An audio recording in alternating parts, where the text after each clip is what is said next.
और आइए देश की पहली भारतीय संविधान ज्ञान सप्ताह यज्ञ एवं सप्तदिवसीय सर्वधर्म भारतीय संविधान जागरूकता सम्मेलन का आज 5वां दिन और 26 जनवरी 1949 को जब संविधान दिवस बन के तैयार हुआ था और संविधान दिवस जो मनाया जाता है, विधि दिवस, कानून दिवस और संविधान दिवस के रूप में मनाया जाता है, उसी दिन इस कार्यक्रम का समापन होना है, यानी 2 दिनों के बाद।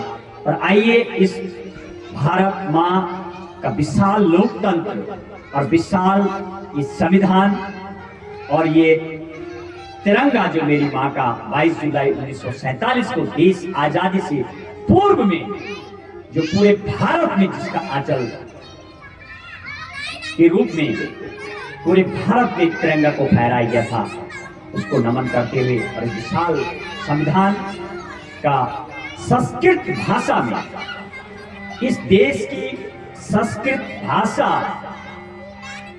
सबसे जिसको माँ की जननी भी कहा जाता है, भाषाओं की जननी है ये। जिस तरीके से जब ब्रह्मांड का उदय हुआ था उसी वक्त संस्कृत भाषा ये देववाणी का उदय हुआ था। और सबसे यदि प्राचीन की बात की जाए तो यूनान और भारत की सबसे वैदिक इस धरा में सबसे पुरानी संस्कृति है और इसीलिए संस्कृत का गुणगान। आइए मेरी संगीत टीम, मेरे मार्गदर्शक राधा बल्लभ मामा जी नौटियाल जो मेरे मार्गदर्शक भी हैं, ITBP एक्स सीनियर इनसे रिटायर्ड हैं, आप सेवा देते हैं, और कामेश्वर जोशी जी हैं और विकास नौटियाल। आइए इस भारतीय संविधान क्या कहता है, संविधान कैसा है, मेरा संविधान ये विशाल के साथ साथ कैसा है, उसका गुणगान करते हुए।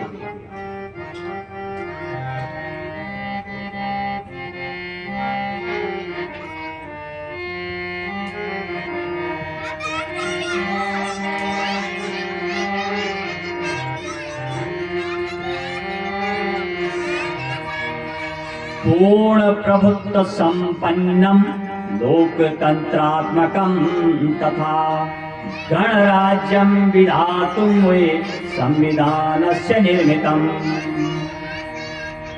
पूर्ण प्रभुत्व संपन्नम लोकतंत्रात्मकं तथा गणराज्यं विधातुं वे संविधानस्य निर्मितम्।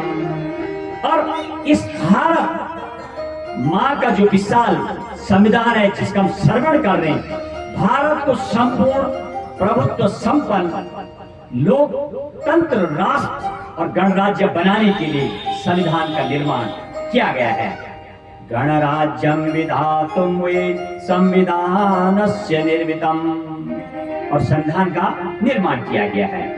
अगले श्लोक कैसा है मेरी भारत माँ का ये विशाल संविधान, इसके हर पन्ने में, हर पेज में, हर नागरिक के लिए जन्म लेने वाले से लेकर के और इस धरा में पशु पक्षी जानवर तमाम के लिए हर पन्ने में कुछ नियम लिखे गए हैं, कैसे रहना है, कैसे कार्य प्रणाली, कैसे अंग तंत्र काम करते हैं, किसके क्या अधिकार हैं, इस पुस्तक में लिखा हुआ एक एक पेज और हम सरलता से आपको पेश करने का हमारा जो प्रयास है वो इसीलिए हमारा ये श्रवण चल रहा है। आइए अगला श्लोक।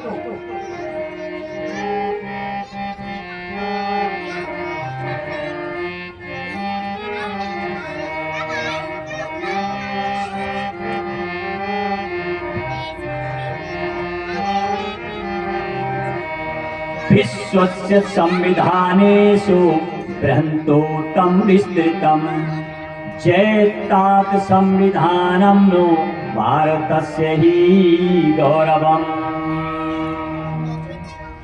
कैसा है विश्व के संविधानों में, विश्वस्य संविधानेषु बृहन्तोत्तम विस्तृतम्, विश्व के सभी देशों के संविधानों में हमारा संविधान सबसे कैसा है, विशाल है और सबसे श्रेष्ठ है एवं बृहत्तोत्तम विस्तृतम, और विस्तृत है। जयतात संविधानम नो भारतस्य ही गौरवम। और यह भारत का गौरव है, भारतीय संविधान की सदा जय हो। और अगले श्लोक में जिनके द्वारा, जिनको जनक कहा जाता है, जिन्होंने इस संविधान का निर्माण किया है, पांडुलेखन समिति, ड्राफ्टिंग कमेटी और प्रारूप समिति के द्वारा लिखा गया था, जिसके अध्यक्ष डॉक्टर भीमराव अंबेडकर और बेनिगल नरसिम्हा राव, जो प्रारूप तैयार करके समिति को सौंपते थे और फिर डॉक्टर भीमराव अंबेडकर की अध्यक्षता वाली उसको करेक्शन करती थी लिख के, और फिर संविधान सभा जो बनाई गई थी, जिसकी अध्यक्षता डॉक्टर राजेंद्र प्रसाद करते थे, वहां पर उसमें विचार विमर्श होता था और तब जाके संविधान का निर्माण हुआ है। आइए उनके नामों का श्रवण करें।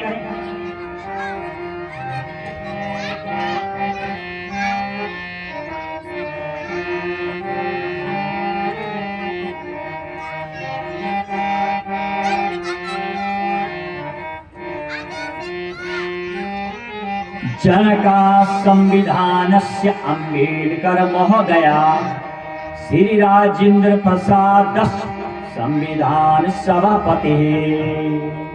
और क्या है, संविधान के जनक डॉक्टर भीमराव अंबेडकर को माना जाता है।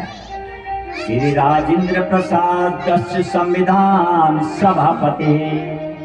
और संविधान सभा के सभापति डॉक्टर राजेंद्र प्रसाद थे। जब प्रारूप समिति, प्रारूप जो तैयार करने वाले बेनिगल नरसिम्हा राव थे, उस समिति को सौंपते थे और फिर जाकर लिखने के बाद डॉक्टर राजेंद्र प्रसाद की अध्यक्षता वाली जो संविधान सभा थी, उसके सामने पेश किया जाता था। और पहले ये डिसीजन ले लिया गया था, एकमात्र अभी तक यदि इस भारत माँ के संविधान की मैं बात करूं, ये निश्चित कर दिया गया था कि जब संविधान का निर्माण होगा तो सबकी सहमति बनेगी। यदि आप इसमें परिवर्तन भी चाहेंगे तो वह सहजता से, कोई डिस्प्यूट नहीं रहेगा, पूरा विचार विमर्श किया जाएगा। 114 दिन, 114 बैठक में, लगभग 14 दिन और 2 साल 11 महीने 18 दिन का जो समय इसमें लगा है, 64 लाख रुपए लगा है। ये तमाम अब देखते हैं जब संविधान तैयार हुआ 26 नवंबर 1949 को, तो क्या था उस दिन स्वरूप और वर्तमान में क्या है, ये भी आपको बताएंगे। आइए इस श्लोक में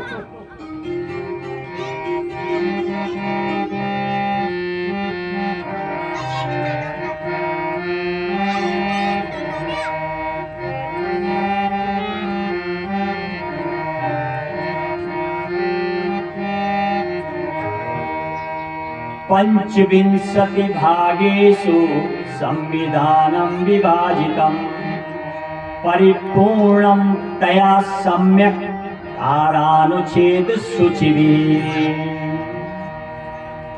पंचविंशति भागेषु, भारतीय संविधान को 25 भागों में बांटा गया। संविधानं विभाजितं परिपूर्णं तया सम्यक् धारानुच्छेद सूचिभिः। और क्या है, धारा है उसमें, अनुच्छेद है एवं अनुसूचियों में सुव्यवस्थित एवं परिपूर्ण है मेरी भारत माँ का जो विशाल संविधान है, जिसको सब नतमस्तक करते हैं। और जब ये बन के तैयार हुआ था, उस दिन 25 जब ये तैयार हुआ, यदि मैं 26 नवंबर 1949 की बात करूं तो 8 सूची, 395 अनुच्छेद और 22 भाग थे। और वर्तमान की यदि बात करो 395 अनुच्छेद। हालांकि उसकी संख्या में तो बढ़ोतरी नहीं हुई है, लेकिन उसके बीच में ए बी सी का खा ऐड किया गया। तो लगभग जैसे जैसे संविधान में परिवर्तन हुआ, संशोधन हुआ, 128 बार पार्लियामेंट में बिल पेश हुआ है, जिसमें 106 अमेंडमेंट हुए हैं। तो ओवरऑल लगभग 475 वर्तमान अनुच्छेद, 25 भाग और 12 सूची हैं। वर्तमान का जो स्वरूप है मेरे इस भारत माँ का विशाल स्वरूप, जिस तरीके से परिवार के सदस्य बढ़ जाते हैं, जब बच्चों की शादी हो जाती है, ऐसे ही मेरी भारत माँ का जो विशाल संविधान है इसमें परिवर्तन किया गया। जैसे जैसे जरूरत पड़ी, जैसे जैसे विकास की आवश्यकताएं हुई, उस हिसाब से इसमें संशोधन होते गए। और आइए एक और क्या है इस भारत माँ के विशाल संविधान में, एक और श्लोक।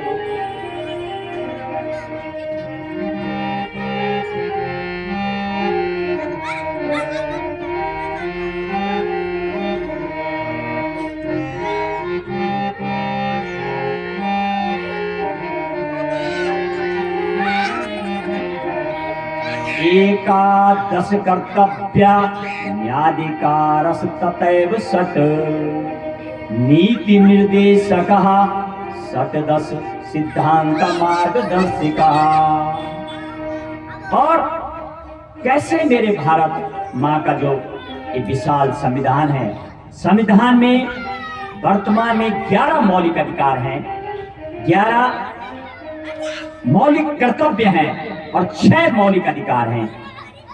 पहले 7 मौलिक अधिकार थे और जब 1976 42 सेकंड अमेंडमेंट के द्वारा जब मौलिक कर्तव्य लाए गए तो 8 रिकमेंड किए गए थे और रिकमेंड 8 किए गए थे स्वर्ण सिंह के द्वारा जब इंदिरा गांधी प्राइम मिनिस्टर देश की।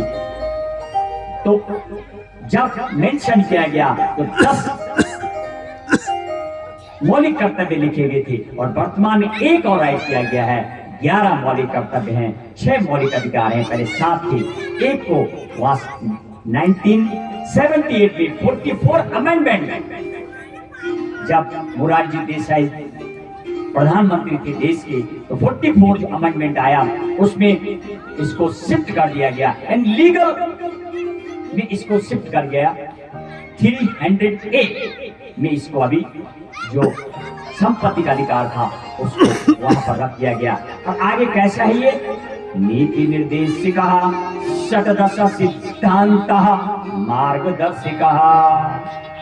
और 16 नीति निर्देशक सिद्धांत थे इसमें उस टाइम।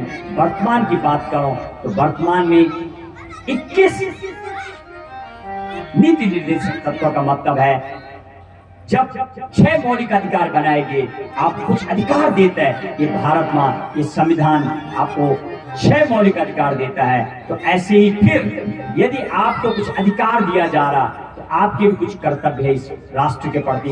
वो 11 कर्तव्य क्या है उसका हमने श्रवण किया और फिर आगे करेंगे। और 16 राज्यों के लिए भी यानी उनके भी कर्तव्य निर्धारित किए गए हैं जिसको DPSP कहा जाता है, directive principle of state policy. पहले 16 थे, वर्तमान में 21 है। यानी राज्य को भी इस भारत माँ, इस संविधान जो विशाल ये पुस्तक है जिनका आप श्रवण कर रहे हैं, उसमें राज्य को भी निर्देशित किया गया है कि आपको क्या क्या काम करने हैं। यानी आपको भाषा को लेकर काम करना है, सबको रोजी रोटी मिले उसके लिए काम करना है, सबको न्याय मिले, रोगी कोई न हो देश में, स्वास्थ्य के प्रति व्यवस्था करना, ये सब 21 कर्तव्य राज्य के लिए निर्धारित किए गए वर्तमान में। वो है इसमें पूरी, ताकि प्रजा का मार्गदर्शक हो और साथ में सरकारों को भी एक मार्गदर्शक के रूप में ये गाइडलाइन है, वन टाइप ऑफ काम करती हैं। उसका पूरा इस भारत माँ ये जो संविधान है जिसका हम श्रवण कर रहे हैं उसमें पूरा वर्णन मिलता है। कुछ ऐसे भी मौलिक कर्तव्यों की आवश्यकता महसूस की गई है, हालांकि अभी उस पर विचार नहीं किया गया है। विचार होना चाहिए। आपने देखा जब चुनाव देश में होते हैं तो लोग बहुत कम जाते हैं, 56-53% लोग वोट दे रहे हैं। यदि उसको भी मौलिक कर्तव्य बनाया जाता है कहीं ना कहीं लोग जाएंगे। और एक्सप्लोजन ऑफ जो पॉपुलेशन है भारत की, बहुत तेजी से बढ़ती हुई जो आबादी है, इसको भी परिवार नियोजन को भी यदि मौलिक कर्तव्य में लाया जाता है तो कहीं ना कहीं देश और तेजी से विकास करेगा, ऐसा कुछ विद्वानों का मानना है। और शायद आने वाले समय में ऐसा देखने को मिल सकता है। आइए इसी संविधान की व्याख्या के साथ एक और धुन के साथ एक और भजन करेंगे। इसके बाद आज आपको प्रियम्बल के बारे में बताएंगे, जो मेरी भारत माँ का, जैसे हमने बताया था, जो आत्मा है, भारत की आत्मा इस संविधान है, और संविधान की आत्मा प्रियम्बल है, प्रस्तावना, उसका हम आज श्रवण करेंगे। और यदि आपको वास्तविक आप संविधान के गहन अध्ययन करेंगे तो आपका लगेगा बहुत कुछ, बार बार ये ऐसे मामले रहे कि क्या जो मौलिक अधिकार हैं, फंडामेंटल राइट्स, जो मूल अधिकार हैं, क्या इनकी ज्यादा वैल्यू है या डीपीएसपी की वैल्यू है। लगातार इनका भी कॉन्ट्रास्ट देखने को मिल रहा है, वो तमाम पर आगे चर्चा करेंगे। अभी विराम के साथ साथ आगे संगीत की ओर चलते, भजन की ओर।